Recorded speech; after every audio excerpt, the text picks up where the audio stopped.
porque todos estamos queriendo, a pesar del calor, estar delante de la presencia del Señor. Dar gracias a Dios porque nos permite en esta mañana estar delante de Él y abrir juntos ahora su palabra. Hemos estado adorando a Dios, alabándole, pidiéndole su gracia y su misericordia obrando en nuestras vidas, y ahora vamos a prestar atención para leer la palabra de Dios y que Él hable a nuestros corazones, a nuestra mente, al corazón, a lo principal de nuestro ser, y que penetre su palabra hasta lo más profundo, para que Él siga produciendo por su gracia transformación en nuestras vidas. Y bueno, hermanos, el título de esta mañana es continuación de uno anterior. Os lo digo, el título de esta mañana es «Todos pecaron y no alcanzan la gloria de Dios». Esta frase la encontramos en la carta del apóstol Pablo a los Romanos en el capítulo 3, versículo 23. «Por cuanto todos pecaron y no alcanzan la gloria de Dios».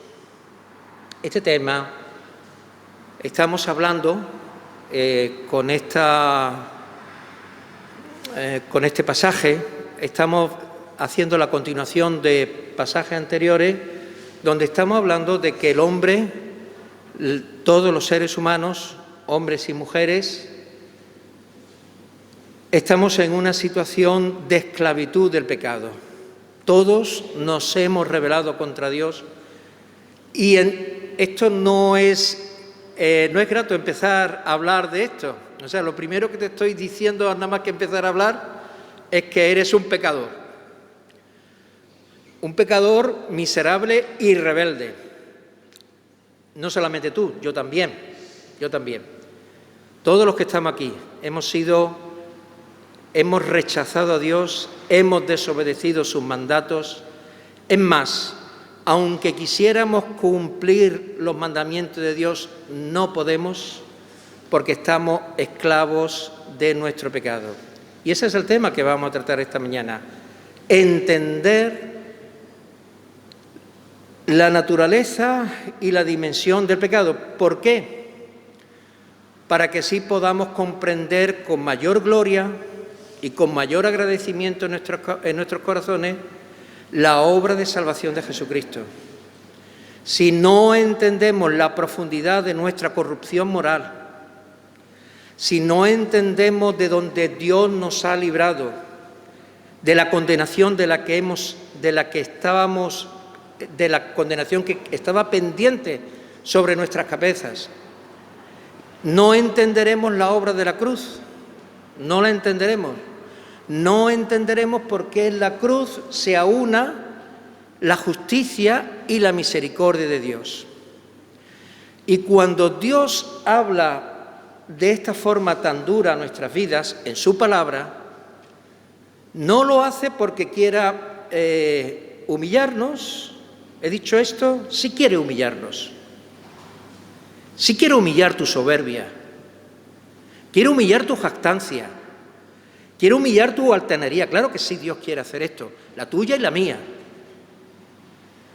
Porque mientras nosotros estemos jactándonos de lo bueno que somos, de nuestra capacidad o incluso de nuestra justicia o de nuestra religiosidad, estamos ciegos.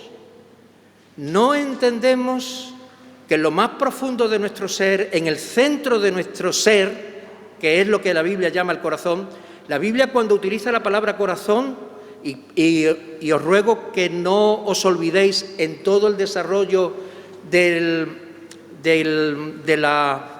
la predicación de esta mañana, no os olvidéis de que la palabra corazón, en el sentido que nosotros lo vamos a utilizar, es el centro del ser humano, el centro de su pensamiento, de su voluntad y de sus decisiones y de sus motivaciones. El corazón, entendido en la Biblia, sí, no es el centro de las emociones, ¿vale? Como lo entendemos en nuestra cultura. En nuestra cultura entendemos el corazón como el centro de nuestras emociones. Este no es el sentido bíblico de la palabra corazón. Cuando Jesús habla del corazón, está hablando del ser más profundo, de lo que te mueve, de lo que te da tu existencia, de lo que te motiva, para lo que vives. ¿Qué es lo que te importa realmente? ¿Por qué haces las cosas que estás haciendo? ¿Para quién las estás haciendo? ¿Qué aspiraciones tienes en realidad? Eso es el corazón. Y la Biblia nos señala, las Escrituras nos señala, mejor dicho, que nuestro corazón está rebelde a Dios. Rechazamos a Dios desde nuestro mismo nacimiento, ¿vale? De nuestro mismo nacimiento. Esto es algo que no es muy común oírlo ni es muy popular decirlo, porque la gente nos gustan que nos halaguen los oídos, nos gustan que nos diga, bueno, vale, no te preocupes, has cometido un error, no te preocupes, rectifica y ya está. Has cometido un error, no te preocupes, Dios es bondadoso y va a perdonarte.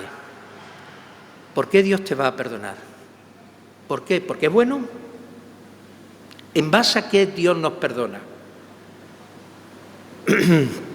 Y entonces, hermanos, tenemos que tener claro, hay un pasaje que ya Boris nos recordó hace varias predicaciones,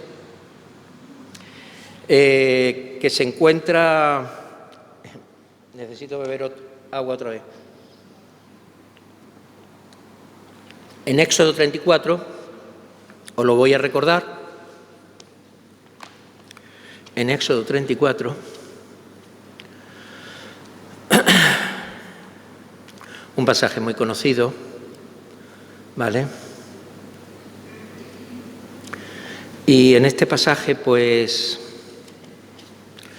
se encuentra donde Dios, el Señor, manifiesta su gloria delante de Moisés. Y el texto en el capítulo 34 de Éxodo, en el versículo 6, dice, bueno, voy a traducir el tetragrama original hebreo, lo voy a señalar con la palabra Señor, ¿vale? Ya sabéis que se puede traducir por Jehová o se puede traducir por Yahvé, pero voy a utilizar la palabra Señor, ¿vale? Entonces pasó el Señor por delante de él y proclamó, el Señor, Dios compasivo y clemente, lento para la ira y abundante en misericordia y fidelidad, el que guarda misericordia a millares, el que perdona la iniquidad, la transgresión y el pecado, y que no tendrá por inocente al culpable, el que castiga la iniquidad de los padres sobre los hijos y sobre los hijos de los hijos hasta la tercera y cuarta generación. La mayoría de las personas nos gusta oír que Dios es clemente, es compasivo, lento para la ira, abundante en misericordia, que guarda misericordia a millares, el que perdona la iniquidad, la transgresión y el pecado. Fijaros cómo el texto hace énfasis en esto, en la misericordia, porque es real, porque Dios es así. Es misericordioso, es lento para la ira, es compasivo, es clemente, es así. Pero el texto no termina así, dice, no tendrá por inocente al culpable. Es decir, si tú o yo hemos quebrantado la ley de Dios, somos culpables delante de Dios. Estamos bajo maldición. Esto lo dice la ley y nos lo recuerda el apóstol también en una de sus cartas. Os lo voy a leer para que lo tengamos presente. La ley de Dios dice, maldito todo el que no permanece en todas las cosas escritas en el libro de la ley para hacerlas. Si tú y yo hemos quebrantado la ley, ¿en base a qué Dios nos va a perdonar? Pues en base a la cruz. En la cruz se aúna la misericordia y la justicia de Dios. Pero esto lo veremos en unas predicaciones posteriores. Ahora, pero esto es necesario tenerlo presente y tener un conocimiento real de lo que representa el pecado delante de la justicia y de la santidad de Dios. Porque muchas veces nosotros el pecado no lo consideramos como una rebelión de mi corazón. lo consideramos como una cuestión circunstancial, como una cuestión de que es natural que los seres humanos pequen o se equivoquen porque son débiles. No es así. Con eso, al tomar esta actitud, ya te estás excusando, ya no estás siendo responsable de tus actos.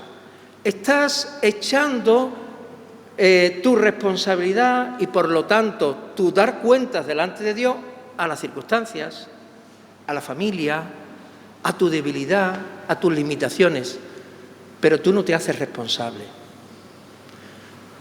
Tú no te inclinas delante de Dios pidiendo misericordia, sintiéndote que estás en deuda y que estás bajo condenación. Si no entendemos esto, no podremos ir a Jesús para clamar por misericordia. Hay otra cosa que tengo que recordar para que no haya malinterpretaciones. Dios es tan duro y nos presenta la realidad con tanta claridad porque quiere llevarnos a verdadero arrepentimiento. Dios no se complace en la muerte del impío. Cuando Dios habla en su palabra de justicia y de castigo, es sencillamente porque su carácter santo lo demanda y su carácter justo. Él es misericordioso, lento para la ira y compasivo y clemente. Es cierto, por eso estamos vivos. Por eso no ha ejecutado todavía el juicio sobre nosotros, porque nos está llamando al arrepentimiento, está teniendo paciencia, está dándonos la oportunidad de que conozcamos la salvación en Cristo. Y para que no quede duda del carácter justo y santo de Dios, pero a la vez de su compasión, tenemos que recordar, pues por ejemplo, un pasaje que encontramos en el profeta Ezequiel. Entonces, cuando tenemos que dar estas malas noticias, no lo hacemos pues con una gran satisfacción, no, lo hacemos con lamento. No nos da alegría que haya personas que se pierdan por no tener la salvación de Cristo. No nos da ningún tipo de alegría, nos da lloro y lamento que haya personas que rechacen a Cristo y que rechacen la salvación. No, y Dios no le da alegría. El Señor, Dios, compasivo, clemente, pero santo y justo a la vez, por ejemplo, en el profeta Ezequiel, en el capítulo 33, en el versículo 11 dice: vivo yo, declara el Señor Dios, que no me complazco en la muerte del impío, sino en que el impío se aparte de su camino y viva. Volveos de vuestros malos caminos. ¿Por qué habéis de morir, oh casa de Israel? Este es el llamamiento real de Dios. Y esto surge de su naturaleza compasiva y misericordiosa. Pero Él llama al arrepentimiento y a volver porque sabe que hay un momento en que será inevitable el castigo y el juicio. Inevitablemente. Porque su justicia no le permite pasar por alto al inocente, o sea, al culpable. No puede pasar por alto. Eso no se lo permitiríamos en nuestra sociedad a ningún juez. Si un juez a un asesino lo saca libre por la puerta, se echarían en las calles, como a veces ocurre, cuando la sociedad piensa que un juez ha emitido un juicio corrupto. ¿Cómo se levanta la gente? Nosotros, que somos injustos, y la justicia humana, que es limitada y es injusta, y tenemos un principio de justicia que sabemos que si alguien hace mal y daña a otro o lo mata, tiene que ser castigado, merece ser castigado, o si alguien viola a un niño, también tiene que ser castigado. Si eso lo entendemos todo y lo admitimos como algo necesario, Dios, que es santo y justo, Él es bueno, nosotros no. Nosotros no somos justos, nosotros somos pecadores. Nosotros nos inclinamos al mal. Nosotros rechazamos a Dios, rechazamos la santidad y la justicia de Dios. No lo entendemos esto porque no nos vemos tan mal. Nos vemos que hemos hecho algunas cosas mal, pero que no somos, que con un poquito de esfuerzo y un poco de voluntad yo puedo reconducir mi vida. sin entender que el centro de mi corazón está corrupto, esclavo del pecado y rebelde a Dios. Y eso es lo que nos presenta la Escritura. Por eso, en sintonía con lo que dice Ezequiel, Jesús, cuando va proclamando el Evangelio por las tierras de Israel, dice en una ocasión, que lo critican precisamente, pero él deja claro cuál es su cometido. Él deja claro su cometido precisamente por esto, por la necesidad que tenemos los seres humanos. Él dice, los sanos no tienen el Evangelio de Lucas. Estoy leyendo el Evangelio de Lucas, capítulo 5, versículos 31 y 32. Dice, los sanos no tienen necesidad de médicos, sino los que están enfermos. No he venido a llamar a justos, sino a pecadores al arrepentimiento. Si tú eres un pecador, yo soy un pecador, un miserable pecador, yo lo soy. Y aunque lamento mi situación, pero también participo de la alegría de Cristo que me liberó de toda condenación. Pero, si tú te consideras, si reconoces que eres pecador, que eres rebelde a Dios, yo lo he aceptado que esta es mi corrupción interior, permanente, aunque sea creyente. El apóstol Juan dice, os lo voy a leer, porque a lo mejor esto también nos suena raro. Sobre todo se lo dice a creyentes. Esto se lo dice a creyentes. Si decimos que no tenemos pecado, nos engañamos a nosotros mismos y la verdad no está en nosotros. Si yo no admito que tengo pecado en mi interior, ahora, por la fe en Cristo, por la regeneración del Espíritu Santo, aun teniendo pecado en mí y morando el pecado en mí, he recibido un nuevo corazón para deleitarme en Dios, para deleitarme en la ley de Dios, para querer obedecerla, para lamentarme cuando la desobedezco, para rectificar y pedir ayuda a la gracia de Dios y al Espíritu Santo para poner en cumplimiento la ley de Dios. Pero si no tengo la obra de regeneración del Espíritu Santo, que es la obra de gracia de Dios por la fe en Cristo, que solamente la hace Dios solo por la fe. El único requisito que Dios te pide es arrepentimiento y fe. Solo. Arrepentimiento significa, sí, es verdad, soy rebelde a ti, he hecho estas maldades. Y tenemos que decir con nuestros labios, en la intimidad de nuestro cuarto, qué maldades he hecho, concreto. No podemos presentarnos, Señor, perdóname porque soy un pecador. Es como decir, bueno, ya lo sabes, ya sabes cómo soy. Pero no lamentas nada, tú no lamentas nada realmente de haber ofendido a Dios, a su santidad y a su justicia. Cuando tú no confiesas realmente, perdóname porque odié, porque hablé mal a esta persona, perdóname porque robé a este y no hice lo bien. Y voy a rectificar, hice mal y te lo confieso y voy a reponer lo que robé. Cuando estás en esa actitud delante de Dios, estás reconociendo, estás en el proceso de arrepentimiento, que eso es fruto y es don del Espíritu Santo. Estás trayendo, estás obedeciendo a Dios que te dice, vuélvete a mí, no me complazco en tu muerte, quiero que vivas, vuélvete y ven a mí y arrepiéntete. Eso es lo que está diciendo Dios a nuestro corazón a través de la persona de Jesús.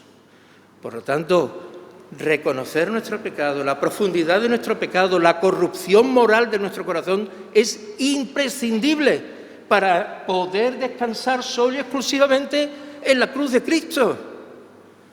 Yo soy un miserable pecador, pero como dice Pablo, gracias a Dios por Jesucristo nuestro Señor, Él me liberó.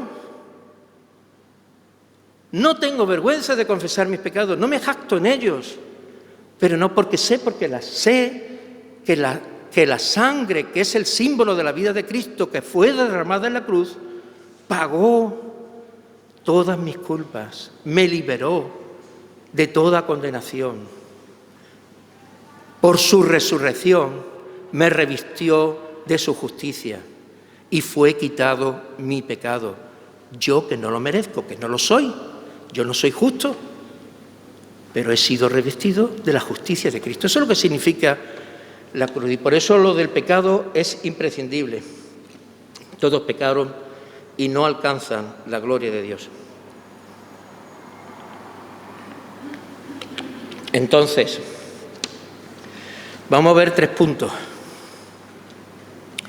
Yo y el tiempo...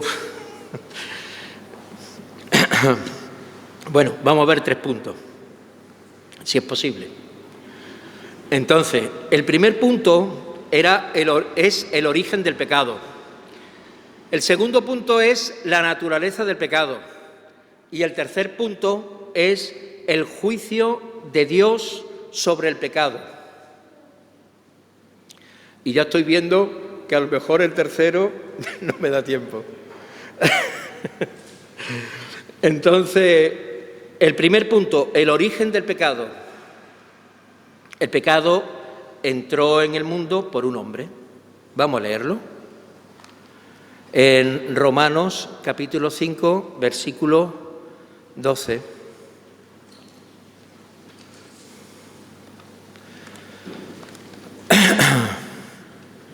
Romanos, vaya. En Romanos capítulo 5, versículo 12 se nos dice: por tanto, tal como el pecado entró en el mundo por un hombre y la muerte por el pecado, así también la muerte se extendió a todos los hombres porque todos pecaron. Aquí se está declarando pues lo que ya hemos dicho desde el principio en el otro versículo, que todos hemos pecado. Pero el pecado entró por un hombre y una mujer, aunque aquí Pablo utiliza hombre, aunque sabemos por el relato del Génesis que fueron los dos. Primero fue la mujer y después fue el hombre, pero el hombre estaba allí al lado, ¿eh? No le echemos la culpa a la mujer como la mala de la película y el hombre fue un pobrecito víctima que intentó engañar a Dios. El hombre lo que hizo fue primero excusar su responsabilidad. La mujer que tú me diste, me dio, porque Dios le pregunta: ¿dónde estás? ¿Dónde estás tú? Una pregunta clave. ¿Dónde estás tú? Te oí en el huerto y me escondí, porque estaba desnudo. ¿Acaso has comido del árbol del que te prohibí que comieses? La mujer, la que tú me diste, me dio del árbol. Claro. El culpable eres tú. Si no me hubieras dado una mujer como compañera, pues entonces yo no habría hecho eso. Pero es falso, estaba mintiendo. Estaba mintiendo. La serpiente les mintió. La propia mujer lo reconoce.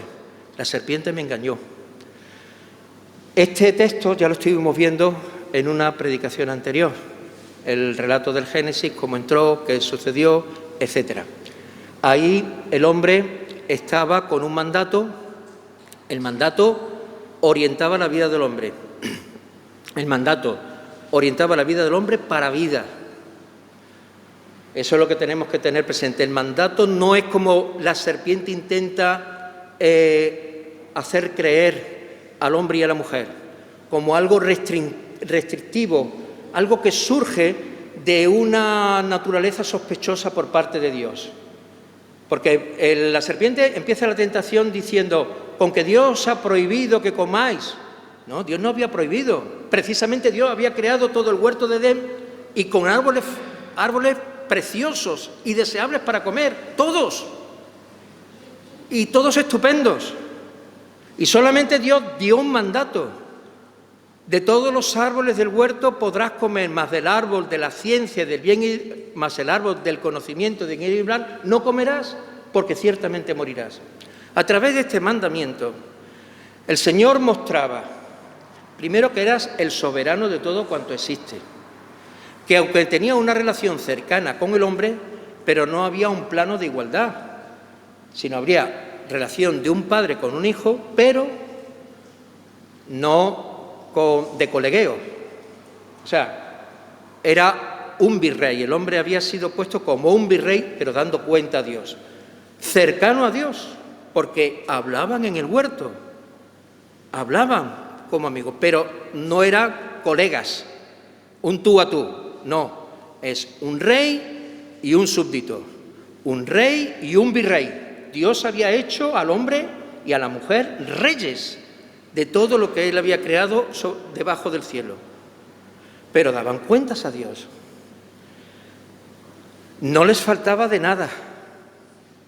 Tenían todo lo que necesitaban. Todo lo que Dios había hecho era muy bueno. Estaban en plenitud, en inocencia perfecta, participando de la gloria y de la justicia de Dios, no como estamos nosotros ahora, pecadores y que no alcanzamos la gloria de Dios. ¿Vale? Y sin estar esclavos al pecado. No había en su naturaleza nada que los inclinara hacia el mal. Tuvo que venir un ser, la serpiente, que por otros textos de la Escritura sabemos que representa al diablo. Tengo que ir rápido. El mandamiento, a través del mandamiento, el hombre manifestaba su confianza y su amor a Dios, que es el principio de la adoración para el cual fue hecho el hombre. El hombre fue hecho para gobernar, dominar sobre la naturaleza, para multiplicarse, extender, reflejar la gloria de Dios, pero todo ello en relación con Dios, no sin Dios, en sumisión y obediencia a Dios. Para entenderlo bien tenemos que poner las dos figuras como hace Pablo, para poder entender el plan de Dios sobre la humanidad. Tenemos que ver a Adán y tenemos que ver a Cristo. Cristo es el Hijo del hombre, el hombre por excelencia. Tiene ese título también por Daniel, el que le pertenece el reino. Es el Mesías, el rey de Israel. Es el Hijo del hombre, el que tiene el poder. Pero es el hombre tal como Dios lo planteó desde el principio. Cristo es el hombre obediente y sumiso a Dios. Adán es el hombre rebelde a Dios. ¿Vale? Entonces, con eso lo podemos entender. Han existido dos hombres en esta tierra. Uno que ha obedecido completamente en todo a Dios Padre, y el primero que fue hecho terrenal, que teniéndolo todo y teniendo comunión con Dios y confianza, decidió cambiar la gloria de Dios por su propia gloria. ¿Vale? Cuando Él toma del árbol, come, lo que hace es decir, yo no dependo de ti, de tu sabiduría, decido revelarme al mandamiento, porque en el mandamiento lo que estaba en realidad implícito es amarás a Dios con todo tu corazón, con toda tu alma y con toda tu mente. El hombre no era un tonto, tenía pleno dominio, tenía que hacer cosas en el huerto, puso nombre a los animales, no estaba falto de inteligencia. Tenía la sabiduría, como dice Santiago, que viene de lo alto, que viene de Dios. Es una sabiduría que tiene como principio el temor de Dios, es decir, la adoración reverente a Dios. El hombre no vive independiente de Dios, vive en obediencia, y ahí es donde encontraba su plenitud. Y fue puesto a prueba, sí. Pero el hombre, sin que nada en su interior le inclinara al mal, decidió desobedecer. Y entró el pecado en el mundo, y a partir de ese momento, tanto él como todos sus descendientes, es decir, todos nosotros, nacemos ya esclavos del pecado, rebeldes a Dios. Pero no solamente fue Adán rebelde a Dios, nosotros también. Hemos sido hechos pecadores. En el mismo pasaje de Romanos, por un principio de solidaridad con Adán, ¿vale? Ese mismo principio de solidaridad con Adán, el que Dios aplica para revestirnos de justicia cuando somos unidos por la fe a Cristo.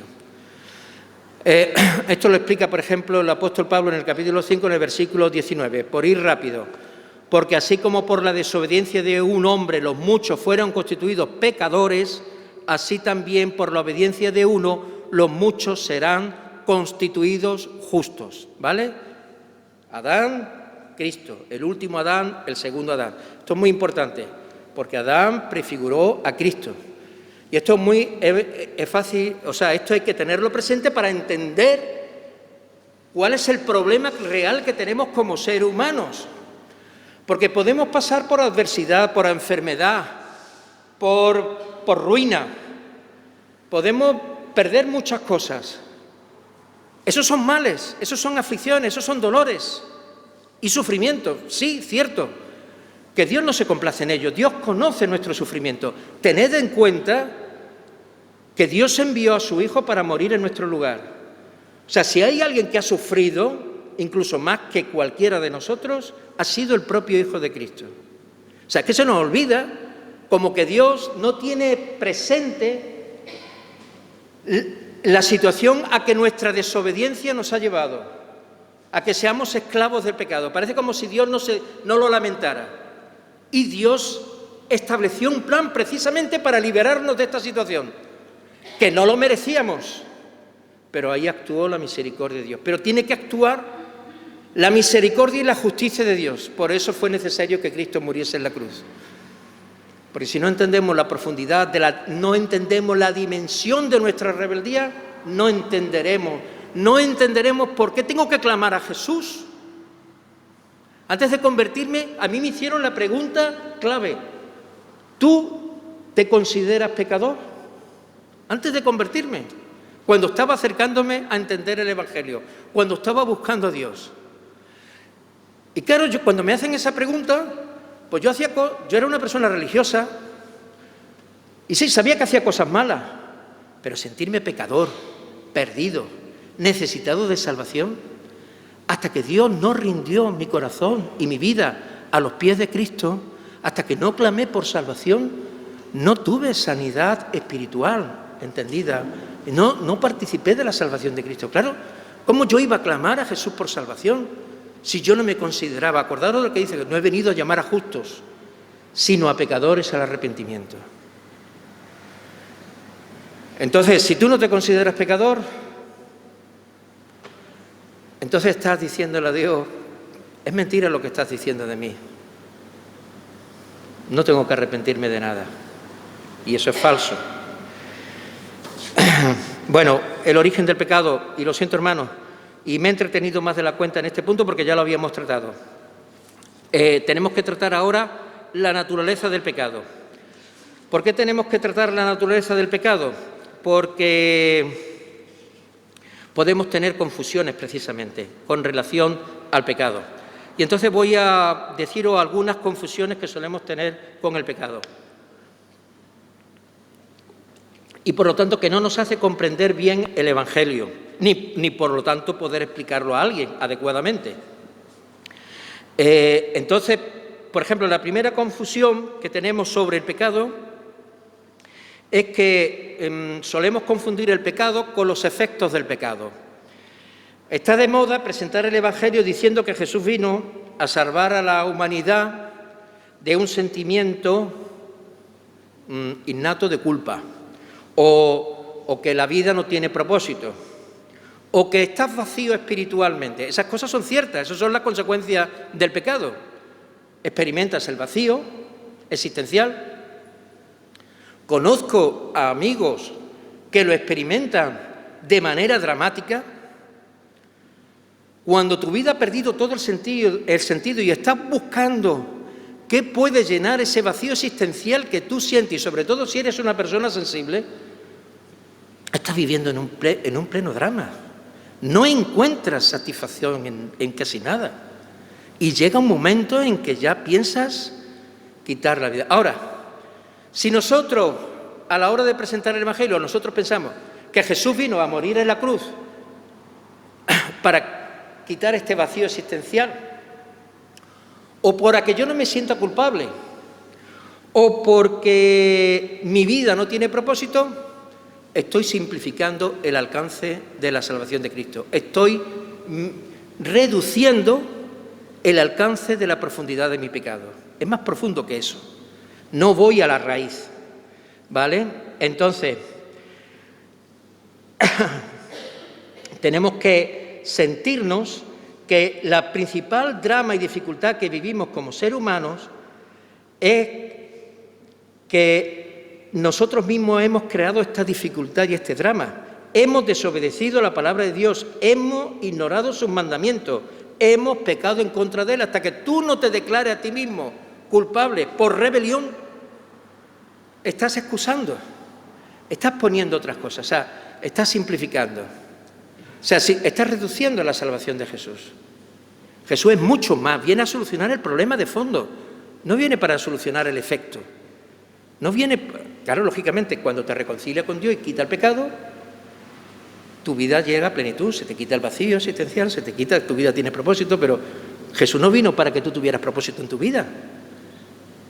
Tuvo para que, esa es la consecuencia de la salvación, tuvo para reconciliarte con Dios, quitarte la culpa, para quitarte el pecado, la condenación del pecado. Hablar de la salvación, del despropósito, de la vaciedad, sin señalar hacia la raíz que la causa, puede provocar que la medicina sea tomada con mayor facilidad, pero es la medicina incorrecta. Le permite a una persona el continuar pensando en sí misma como una víctima sin lidiar realmente con el hecho de que él mismo es un criminal injusto que merece el juicio de Dios. ¿Entendéis? Repito, si una persona acepta como que el pecado se reduce a un vacío existencial o una falta de propósito, le permite a esa persona el continuar pensando de sí misma como una víctima, sin lidiar realmente con el hecho de que él mismo es un criminal injusto que merece el juicio de Dios. Esta sería la primera concepción errónea sobre el pecado. La segunda relación o reducción que hacemos del pecado, para explicarlo o entenderlo,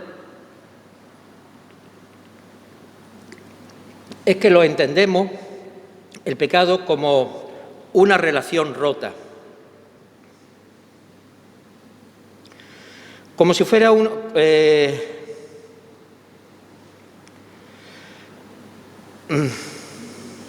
Claro, no es, cuando estamos hablando del pecado, no es una relación entre dos individuos iguales, donde la ley, el juicio y el castigo no tienen cabida, sino la relación entre un rey y un súbdito, que es lo que señalé antes en el huerto de Edén. Claro, si entendemos como que una relación rota, como dos amigos que se han enfadado o que se han distanciado, o que uno ha hecho una cosa indebida, muchos cristianos hablan del pecado como si fuera un pequeño disgusto entre Dios y el hombre, y que lo que se necesita es que nosotros simplemente nos disculpemos y aceptemos el perdón de Dios. Que eso es lo que mucha gente piensa en realidad. Bueno, sí, yo he hecho cosas malas, Señor, perdóname, quiero restaurar y quiero volverme a mí. Pero no ha entendido que en lo profundo de su corazón, de su naturaleza, está viviendo como una total rebeldía. Entonces pide disculpas simplemente. No clama por salvación, no entiende que Cristo es la única cosa que lo puede librar de la esclavitud del pecado y de la condenación del pecado.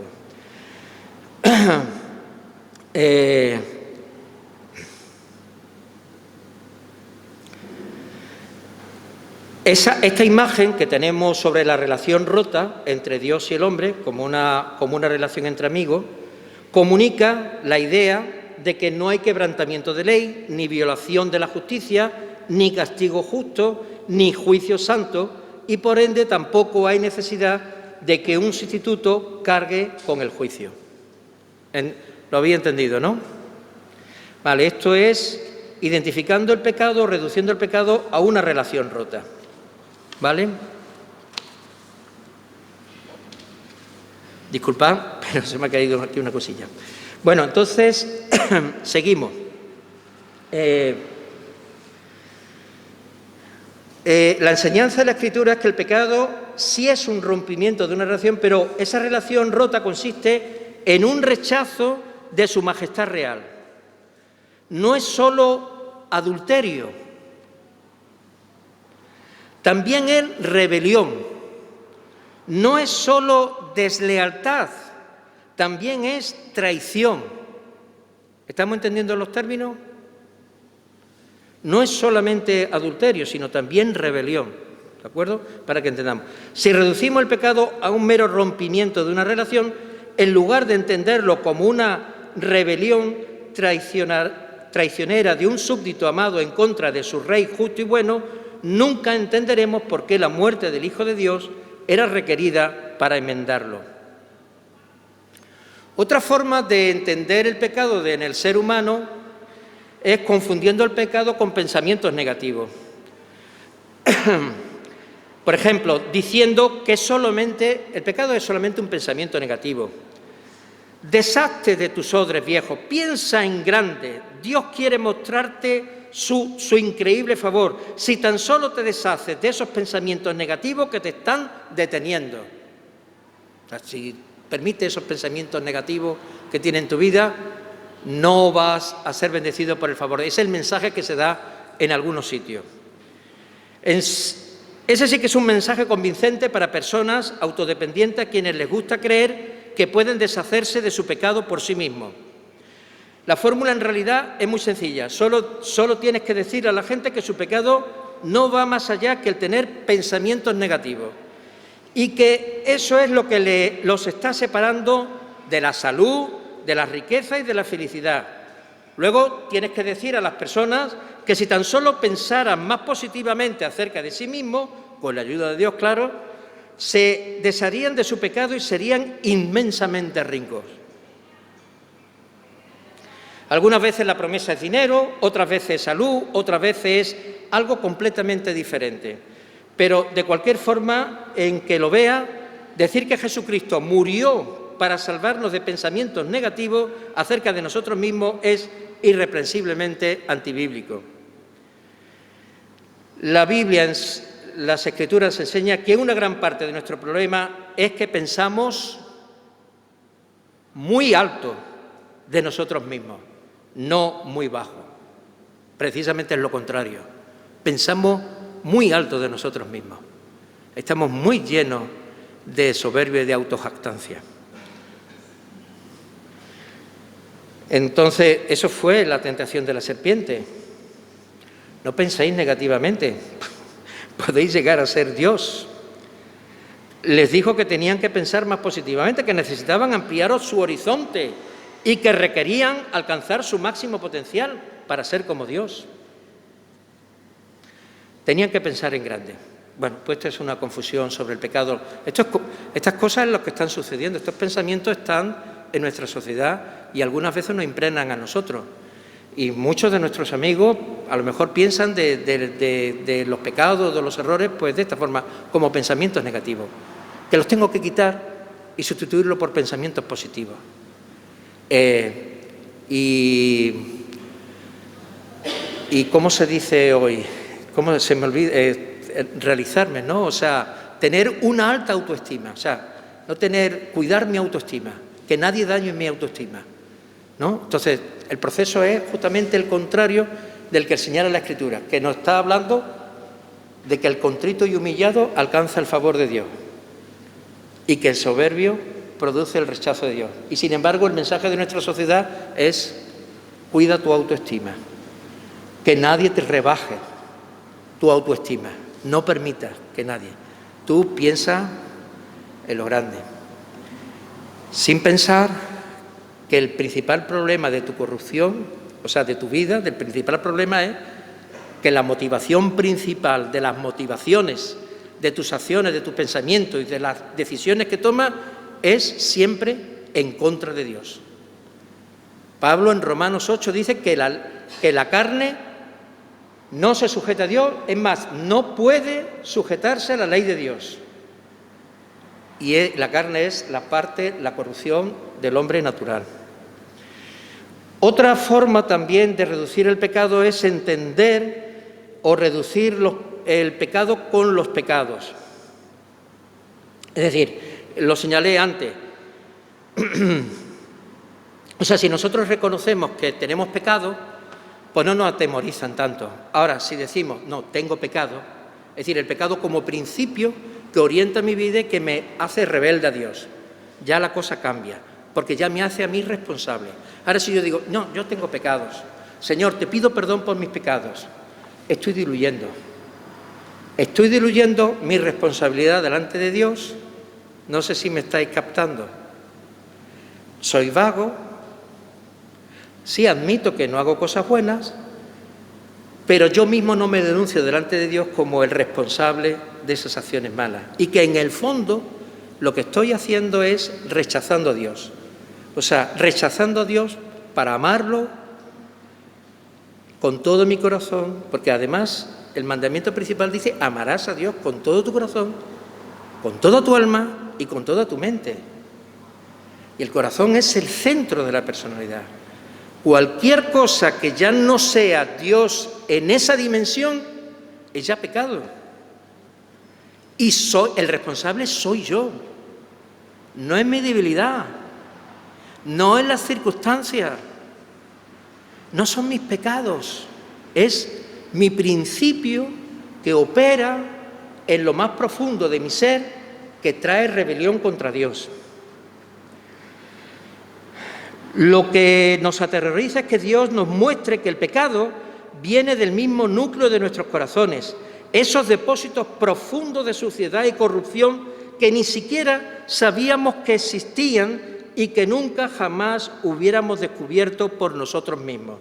Así es como la Biblia habla acerca de la profundidad y oscuridad de nuestro pecado. No solo está sobre nosotros, está en nosotros y es de nosotros. Precisamente debido a esto, cada parte de nuestra existencia humana está corrompida por el pecado y está bajo su poder. Nuestro entendimiento, nuestra personalidad, nuestros sentimientos y emociones y aún nuestra voluntad están sujetas al pecado. Y antes os hice referencia a ese pasaje de Romanos 8, voy a leerlo, ya que la mente puesta en la carne es enemiga de Dios, porque no se sujeta a la ley de Dios, pues ni siquiera puede hacerlo. Y entendemos por qué es la naturaleza corrompida en el ser humano que está bajo el dominio del pecado.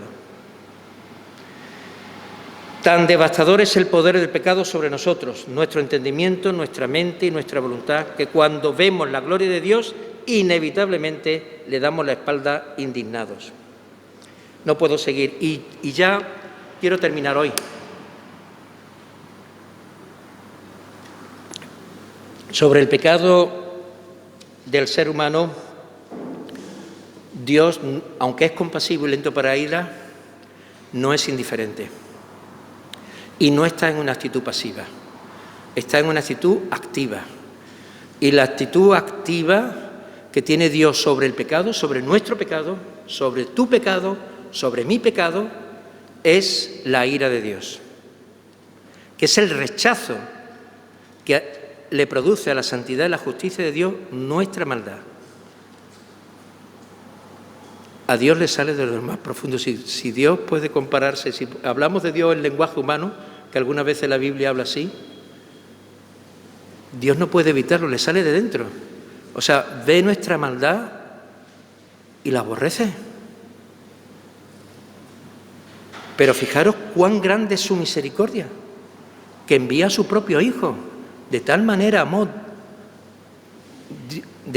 Dios amó Dios al mundo que ha dado a su Hijo unigénito para que todo aquel que crea en Él no se pierda, mas tenga vida eterna. O Romanos, mas Dios muestra su amor para con nosotros en que siendo aún pecadores Cristo murió. O sea, daros cuenta, o sea, Dios no puede ver nuestra maldad, la aborrece y tiene que castigarla. Eso es la ira de Dios. La ira de Dios no es la ira nuestra, que nos enfadamos y vamos y chillamos y entonces cogemos el hacha o lo que sea. No, es que la ira me tuvo un arrebato de... Dios no se mueve así. Dios no, la ira de suya es santa, es justa, porque no se mueve con una emoción, se mueve desde lo profundo de su santidad y es el rechazo hacia la maldad y hacia el pecado. Entonces, con esto lo que queremos decir es que hay un día que Dios tiene establecido en que todos los seres humanos estaremos delante de Él dando cuenta de nuestras acciones.